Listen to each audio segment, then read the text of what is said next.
오늘 우리에게 주시는 하나님의 말씀은 에베소서 6장 4절 말씀입니다. 또 아비들아 너희 자녀를 노엽게 하지 말고 오직 주의 교훈과 훈계로 양육하라. 자, 오늘은 자녀 양육에 관한 말씀을 드리겠는데 사실은 굉장히 어려운 주제입니다. 점점 자녀들을 잘 기르는 일이 만만치가 않은 시대에 접어들고 있잖아요. 근데 자녀 양육에 대한 말씀을 드리기 전에 먼저 우리 믿음부터 한번 점검을 했으면 좋겠습니다. 여러분, 자녀는 정말 축복일까요? 얼핏 생각하면 그냥 아멘이죠. 자녀야 당연히 축복이죠. 그런데 실제로 우리가 살고 있는 시대에는 자녀가 근심거리, 두려움의 대상이 되는 현상이 뚜렷합니다. 그러니까 출산율이 이렇게 떨어지는 거죠. 자녀를 낳지 않으려고 하는 그런 정서가 굉장히 많이 퍼져 있습니다. 여러분, 가정 부흥회 금요일 성령 집회와 주일 예배 때 가정을 주제로 말씀을 드리면서 여러분에게 꼭 읽어보시도록 추천해드리고 싶은 책이 폭풍 속의 가정이라는 책입니다. 혹시 읽어보지 못하셨으면 꼭 한번 읽어보시기를 원합니다. 엄청난 도움이 되실 겁니다. 근데 이 폭풍 속의 가정이라는 책을 쓰신 이 저자인 러셀 무어 교수님, 기독교 윤리학자이십니다.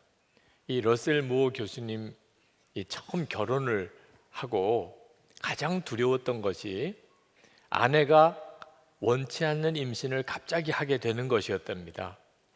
우리가 아기를 갖기에는 아직까지 우리 두 사람이 좀 즐길 시간이 필요해.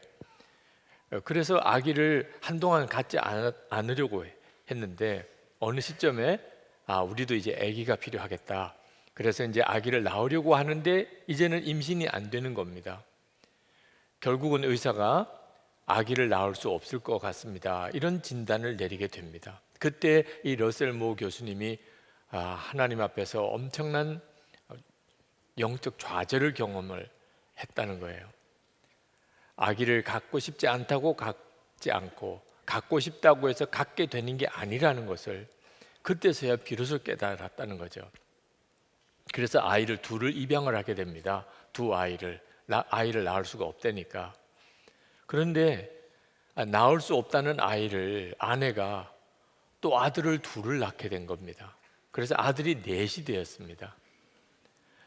아들 넷을 둔 아버지가 얼마나 바쁜지 상상이 되십니까? 나이가 이제 40이 넘어가면서 어느 학교 기관도 책임을 져야 되고 책도 쓰고 또 여기저기 강연도 가고 매주일 설교도 해야 되고 너무너무 일정이 바쁘게 진행되던 어느 날, 그날도 학교 이사회를 끝내고 여러 가지 처리해야 될 일들을 처리하고 너무 지쳐서 집에 들어가서 소파에 이제 털썩 앉았는데 그때 아내가 와서 아기를 가졌다는 거예요. 그 말을 듣는데 소파에 있는 방석을 뒤집어 쓰고 오 주여 했다는 거죠. 그러면서 아내에게 도대체 어떻게 된 일이야? 자기가 어디 가서 설교할 때마다 자녀는 축복이라고, 아내가 예기치 않았던 아기를 임신했다는 소식을 들으면 절대로 도대체 어떻게 된 일이야 이렇게 말해서는 안 된다고 자기가 그렇게 설교해놓고 자기 입에서 그 말이 툭 튀어나오더래요. 아기는 진짜 축복인가요? 이 문제부터 우리가 한번 확인을 해야 합니다. 정말 아이를 낳아서 기르기 힘든 시대에 우리가 살고 있습니다. 경제적인 부담도 만만치 않고 시간도 그렇고 잘 기를 자신도 없고 뭐 이런 여러 가지 이유 때문에 아기가 진짜 축복인 줄을 믿지를 않는 겁니다.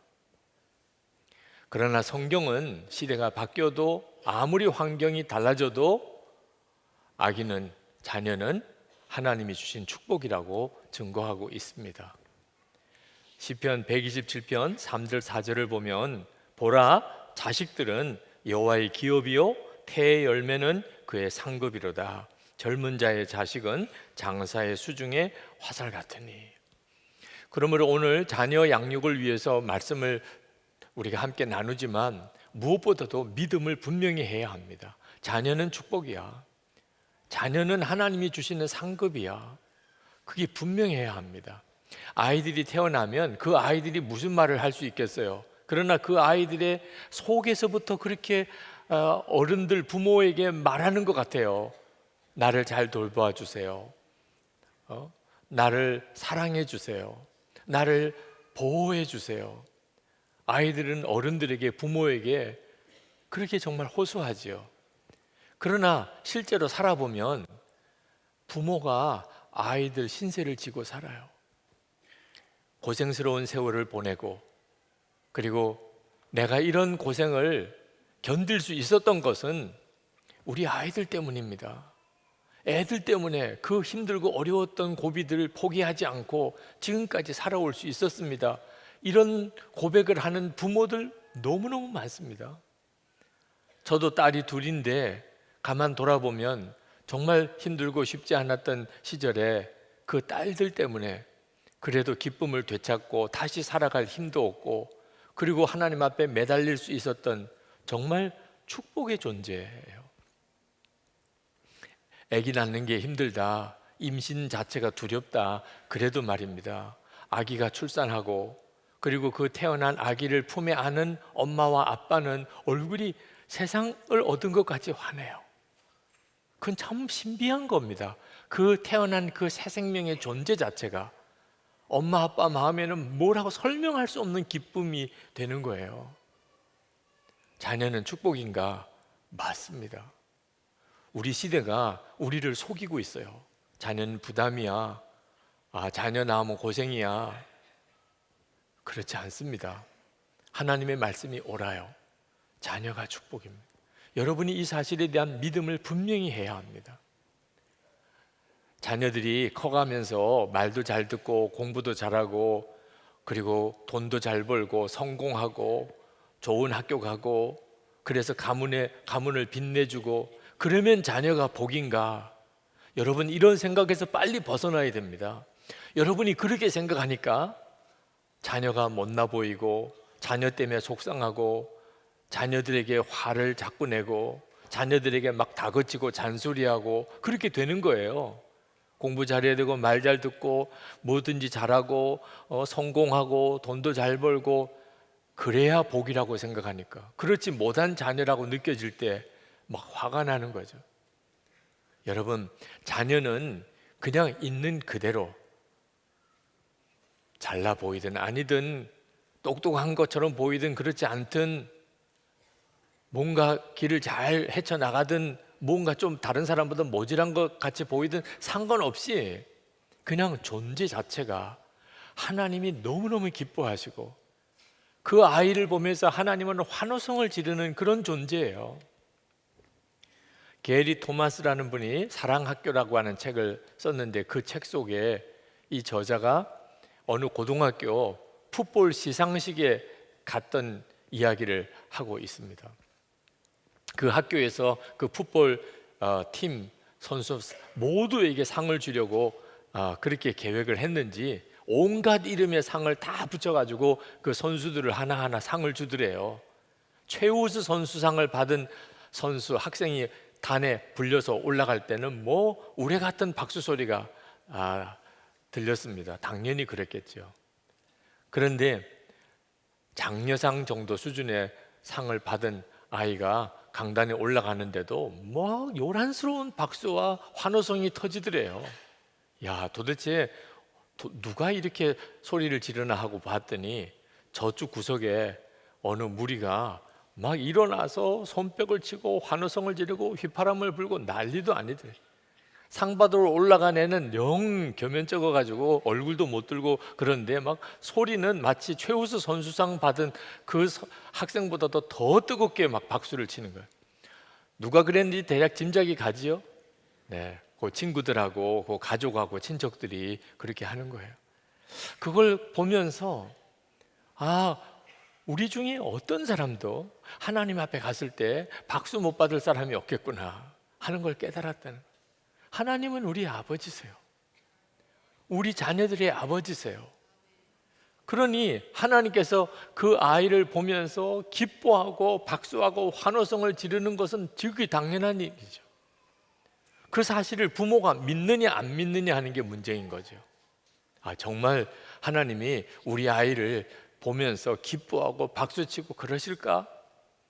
엄마 아빠인 내가 보기에도 모질한 게 천진데 잘못하는 거 투성이고 하여튼 말썽꾸러기고 하여튼 어떻게 나쁜 짓은 골라서 하고 하나님이 이 아이를 축복하고 박수칠 이유가 없어 그렇게 생각하시는 분들 있다면 오늘 진짜 회개해야 돼요. 예수를 믿으면서도 어떻게 그렇게 생각할 수 있냐 말이에요.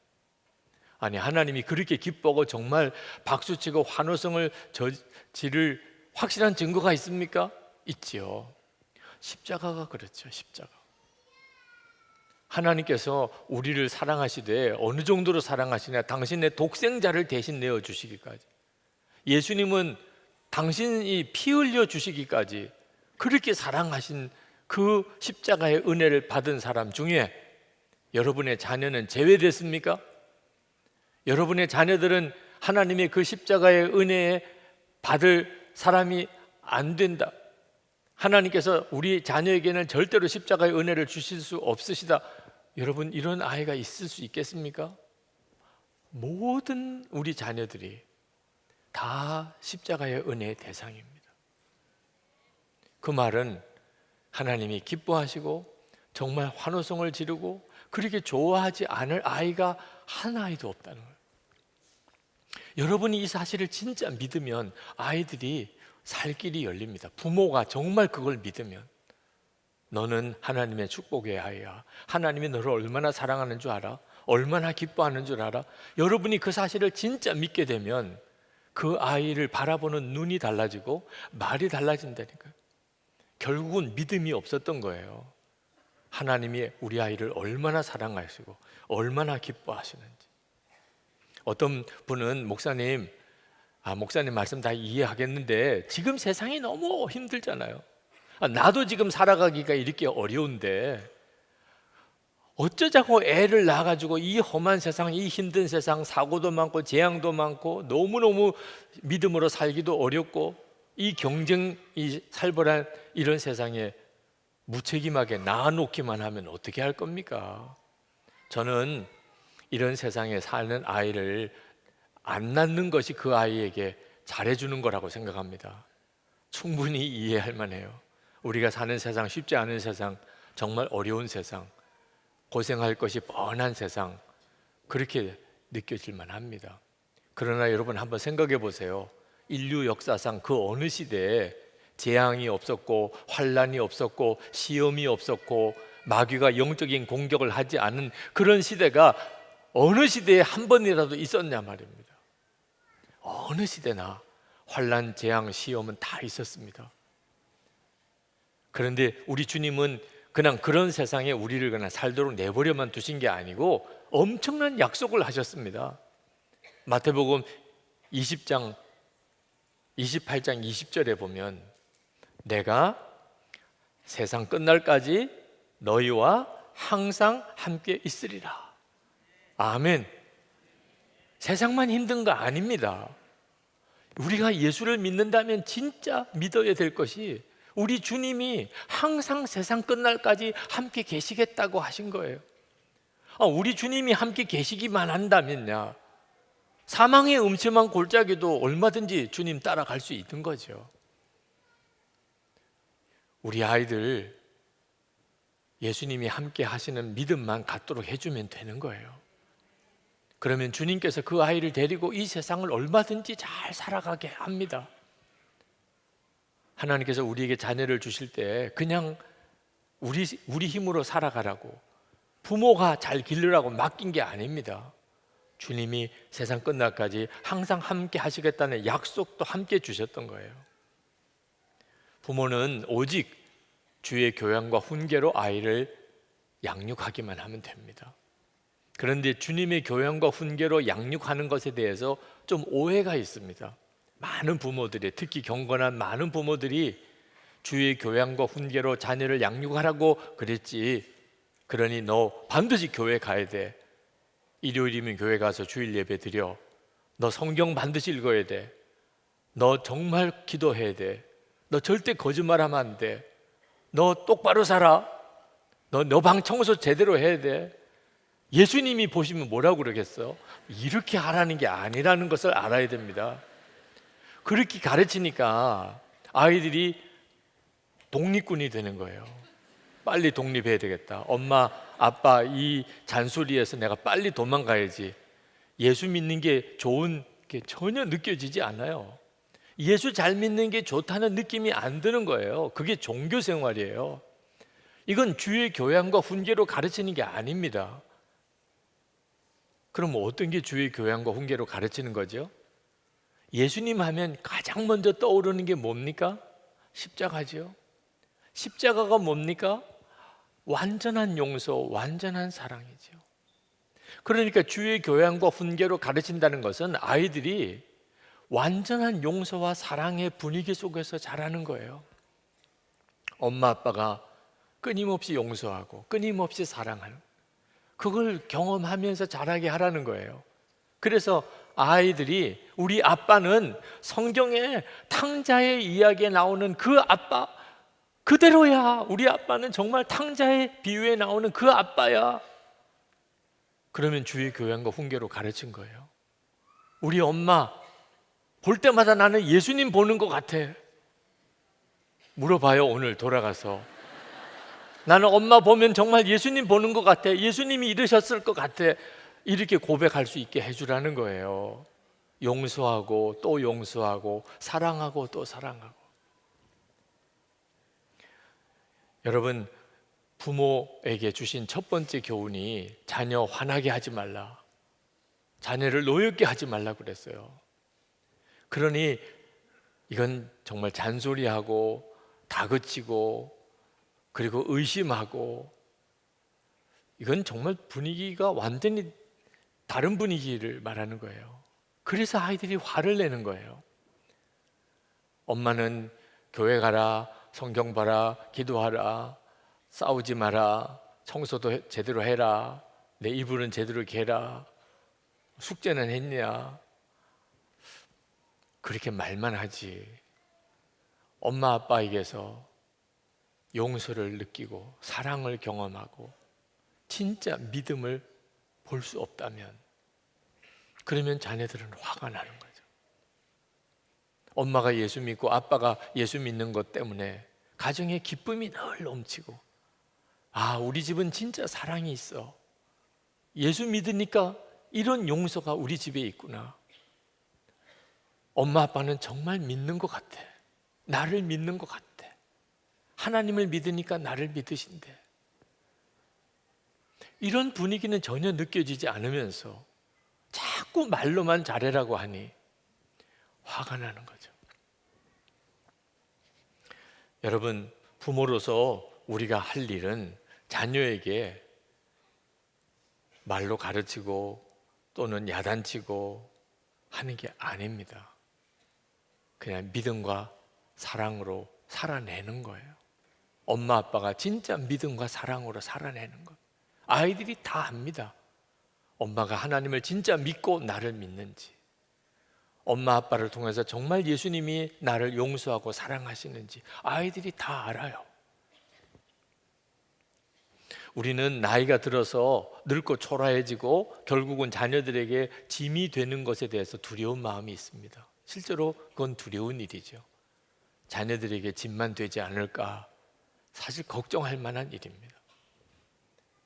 이 폭풍 속의 가정이란 책 속에 보면 이 러셀 무어 교수님이 그 12살 된 세무엘 아들을 자신의 인생의 마지막 순간을 이렇게 보지 않겠나 하고 예측하는 글이 나옵니다.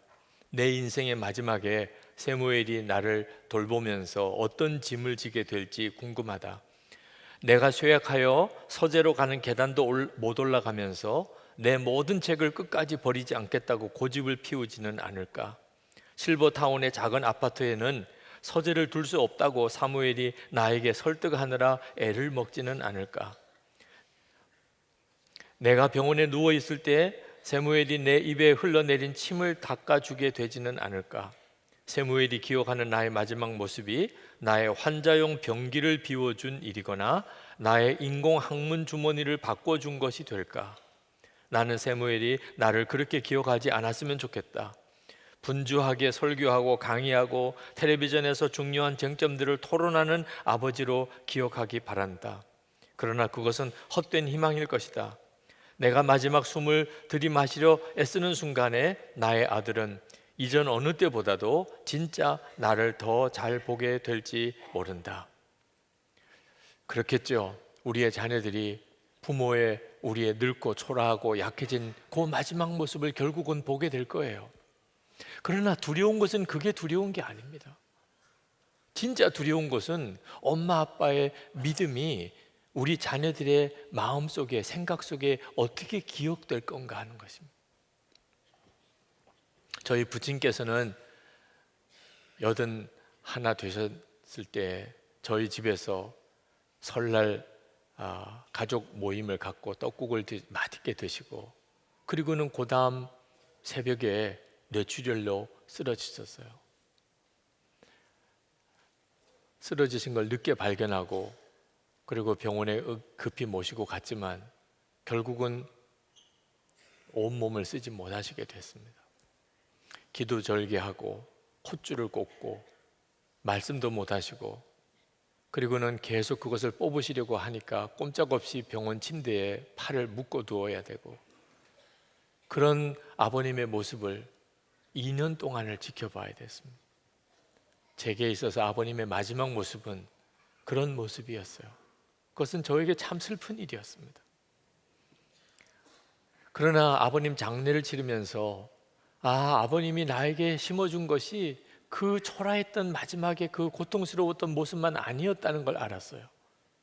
저희 부친은 굉장히 성품이 온유하심, 어느 누구하고도 싸우신 적이 없으세요. 큰 소리 내신 적도 없으시고 계속 오래 참으시고 또 참으시고 모든 사람과 화평하게 지내셨어요. 어떻게 좋은 사람만 만날 수 있었겠습니까? 진짜 힘들고 어려운 분들도 많이 만났는데도 어쩌면 그렇게 모든 사람과의 관계를 잘 부드럽게 맺어 가실지. 나중에는 그 힘들었던 분들 다 모시고 돌아가실 때까지 여행을 다니시면서 섬겼던 모습이 참 제게는 특별하게 인상 깊습니다. 저는 어릴 때 아버님의 그 모습이 너무 약해 보였어요. 너무 무능하게 보였습니다. 말 한마디 제대로 못하시는 아버지라고 생각되고, 그렇게 아버지가 은근히 마음에 좀 무시되었어요. 그러나 말씀을 보면서 아버님이 가지고 있는 그것이 얼마나 귀하고 놀라운 건가를 비로소 깨달았습니다. 히브리서 12장 14절에 모든 사람과 더불어 화평함과 거룩함을 따르라. 이것이 없이는 아무도 주를 보지 못하리라. 저희 부친은 무슨 감독을 하시지도 않았습니다. 목회를 잘하신다고 큰 교회를 이렇게 섬기고 목회하시지도 않았어요. 그렇지만 그 모든 것보다도 더 중요한 것, 모든 사람과 더불어 화평함과 거룩함을 지키라. 이것이 없이는 주를 뵙지 못하리라. 마지막에 가장 중요한 게 뭡니까? 모든 사람과 화평했느냐. 그것은 저에게 있어서 너무나 중요한 유산입니다. 어떻게 살아야 될지, 이 순간에는 어떻게 내가 결정하고 태도를 정해야 될지를 너무나 분명하게 가르치셨어요. 우리의 자녀들 생각 속에 우리의 신앙의 모습이 그대로 심겨져 있습니다. 열왕기상 1장에 보면 그 영웅이었던 다윗이 그 마지막은 얼마나 초라했는지를 그대로 쓰고 있습니다. 다윗 왕이 나이가 많아 늙으니 이제는 이불을 덮어도 추워요. 그래서 젊은 여자를 그 이불 속에 같이 자게 해야 될 정도로 그렇게 다윗도 노년에는 초라하고 연약해져 있었습니다. 근데 그것으로 끝이 아니에요. 다윗의 마지막은 그렇게 끝난 게 아닙니다. 그 아들 솔로몬 안에 다윗의 믿음이 그대로 남아 있었어요. 다윗이 죽고 난 다음에 솔로몬이 왕이 되고 여호와의 성전을 짓습니다. 그리고 하나님 앞에 일천번제를 드렸습니다. 하나님께서 솔로몬에게 꿈에 나타나셔서 내가 너에게 뭘 해주기를 원하느냐, 기가 막힌 제안을 하셨어요. 하나님이 그렇게 말씀하실 때 하나님은 대략 어떤 대답을 들을 거라는 예상을 하셨던 것 같아요. 사람이면 다 누구나 다 부귀를 구하고 장수를 구하고 그리고 모든 대적을 이기는 승리를 구하고 뭐 대략 그렇지요. 그런데 솔로몬은 하나님, 제가 이 많은 백성을 재판을 해야 되는데 나는 작고 미련합니다. 나에게 지혜를 주세요. 이 백성들을 잘 판단할 수 있도록 저에게 지혜를 주세요. 하나님이 깜짝 놀랐습니다. 구하지 않아서 복을 받은 사람이 솔로몬이에요. 그렇게 달라고 해도 안 주시는 하나님. 솔로몬은 부귀영화를 구하지 않았어요. 그리고 구하지 않았던 부귀영화까지 다 주셨어요. 하나님께서 내가 너에게 뭘 해주기를 원하느냐 이런 질문할 때 솔로몬의 지혜로운 대답은 기가 막힌 것이었어요. 그런데 이것은 솔로몬의 것이 아니에요. 다윗의 것이에요.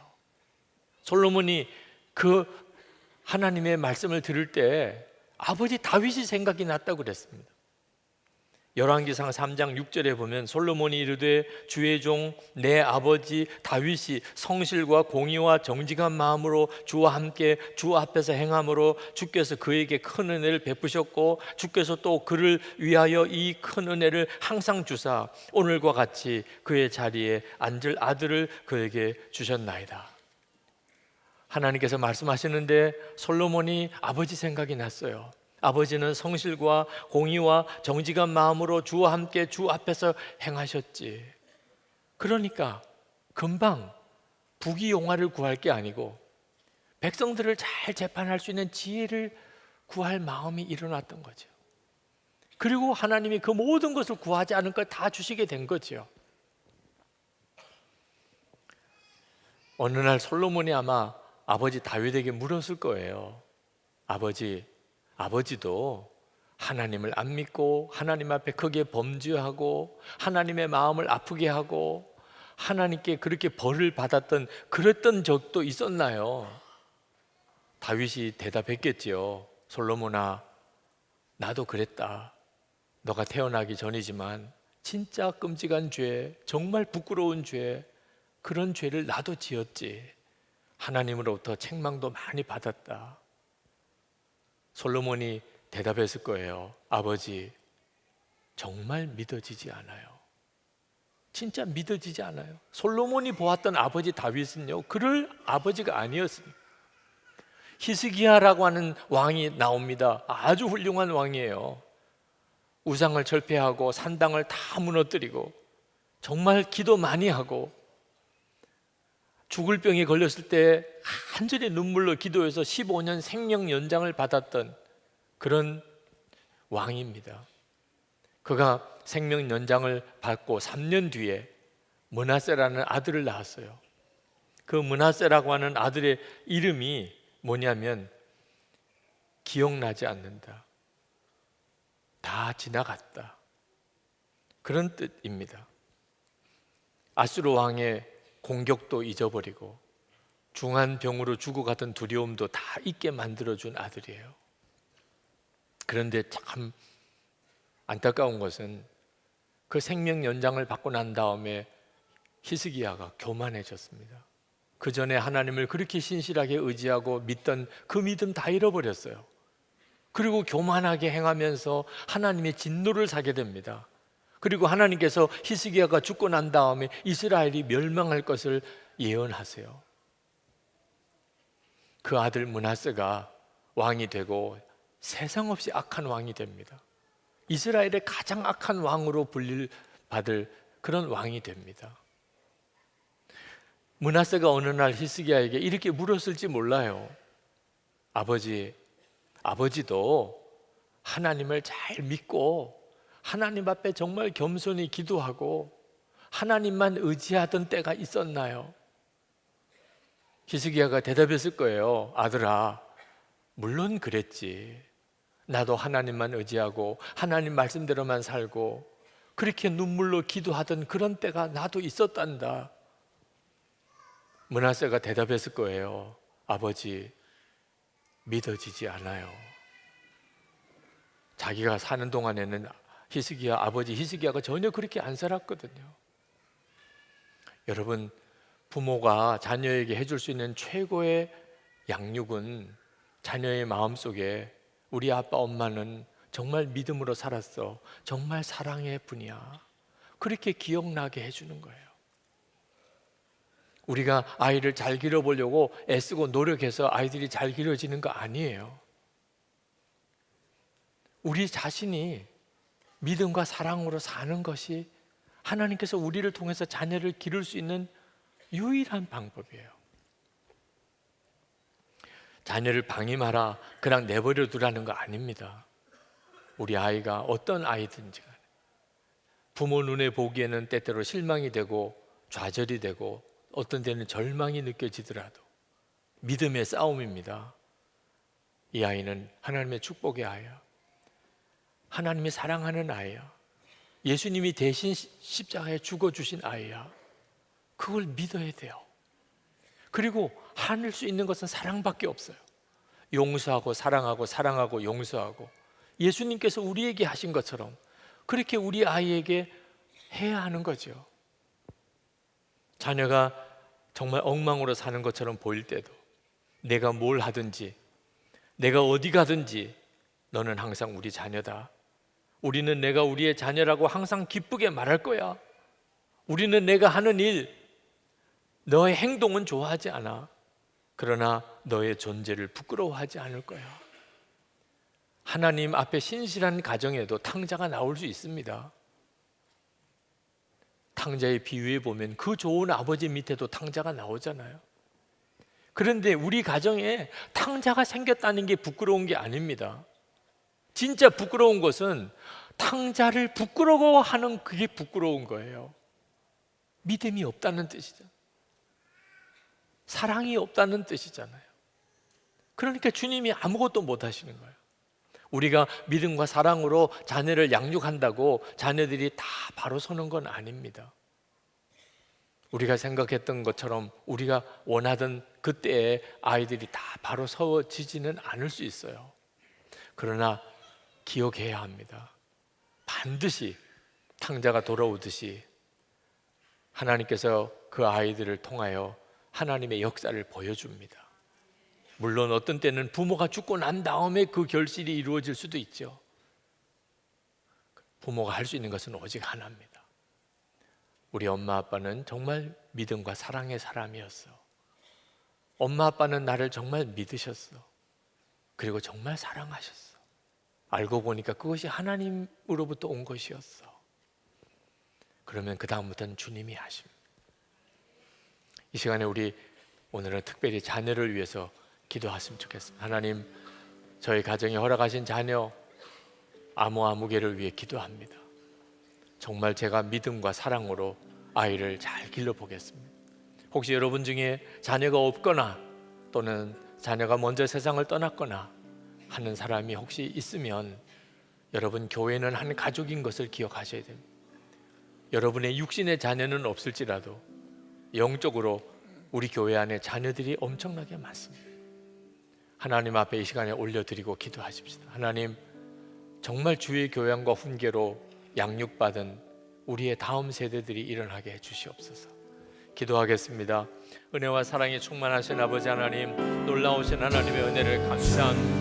하나님의 역사하심과 주의 크신 은혜를 인하여 주님을 찬양합니다. 아버지, 놀라우신 주님, 그들을 받으소서. 오늘도 하나님께 예배하는 사랑하는 성도들을 주님 다 축복해 주소서. 하나님의 그 은혜로 도와주시고 하나님의 놀라운 사랑으로 붙드시고 하나님 그 자녀들을 하나님께서 주의 품에 안으시고 말씀으로 기르시고 성령으로 역사하여 인도해 주옵소서. 우리가 오직 하나님 믿음으로 주님 앞에 나아갑니다. 하나님께서 허락하여 주신 자녀인 하나님의 사랑하시고 예수님 주의 십자가의 은혜로 구원해 주신 자녀임을 믿습니다. 오직 믿음으로 나아갑니다. 하나님, 우리도 하나님의 마음을 품고 기쁨으로 우리의 자녀를 대하게 하시옵소서. 오직 용서와 사랑으로 하게 하소서. 오직 용서와 사랑, 하나님 주님 허락하신 귀한 자녀들 잘 기르게 하여 주옵소서. 아버지 하나님, 오늘도 예배한 모든 성도들의 가정에 허락하신 자녀들 주님의 손으로 친히 하나의 머리에 안수해 주소서. 하나님, 정말 그 존재 자체가 하나님이 기뻐하시는 축복의 아이입니다. 예수님께서 십자가에서 대신해서 죽으실 말할 수 없는 하나님의 사랑을 받는 아이입니다. 부모인 저희들 안에 믿음을 주소서. 믿음의 싸움에서 승리하게 하소서. 믿음의 눈으로 우리 아이를 보게 하소서. 하나님께서 우리를 사랑하시고 그리고 용서하신 것처럼 그런 주의 교양과 훈계로 우리 아이들을 기르게 하소서. 우리 아이들의 마음 깊은 곳에 부모인 우리 안에 역사하시는 주님이 그대로 심어지게 되기 원합니다. 오직 믿음과 사랑으로 살겠습니다. 부모인 우리 자신이 주님을 온전히 믿고 하나님의 사랑으로 그렇게 살겠습니다. 우리의 자녀들을 주님이 책임져 주시기 원합니다. 우리의 다음 세대들이 믿음으로 일어나게 되기를 원합니다. 오늘도 하나님 앞에 전심으로 예배하고 우리의 준비한 예물을 주님께 봉헌해 드립니다. 오늘도 하나님께 감사하는 성도들에게 은혜 위에 은혜를 더하여 주소서. 성도들의 가정에 하나님이 복을 주시고 기업에 복을 주셔서 육신의 강건함을 주소서. 하나님의 성도와 교회들이 바로 일어나 이 나라에 갈라지고 깨어지고 서로 다투고 분열되어 있는 이 사회를 하나 되게 만들게 하여 주옵소서. 북한의 자유와 복음의 하나님 통일이 일어나게 하소서.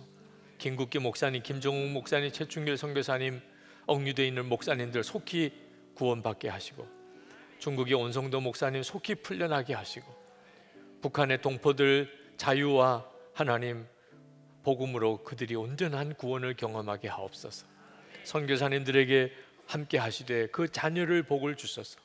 선교사님 자녀들이 구김살이 없이 상처 없이 잘 자라게 하시고 세계 열방을 향한 귀한 일꾼으로 서가게 하여 주옵소서.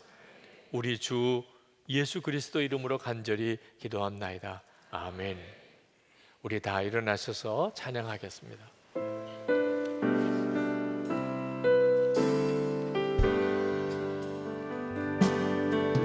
오소서 주님, 나의 마음을 선한 것 하나 없습니다. 그러나 내 모든 것 주께 드립니다. 사랑으로 안으시고 날 새롭게 하소서. 주님 마음 내게 주소서. 내 아버지 주님 마음 내게 주소서. 나를 향하신 주님의 뜻이 이루어지도록 주님 마음 내게 주소서. 주님 마음 내게 주소서. 내 아버지 주님 마음 내게 주소서. 나를 향하신 주님의 뜻이 이루어지도록 주님 마음 내게 주소서.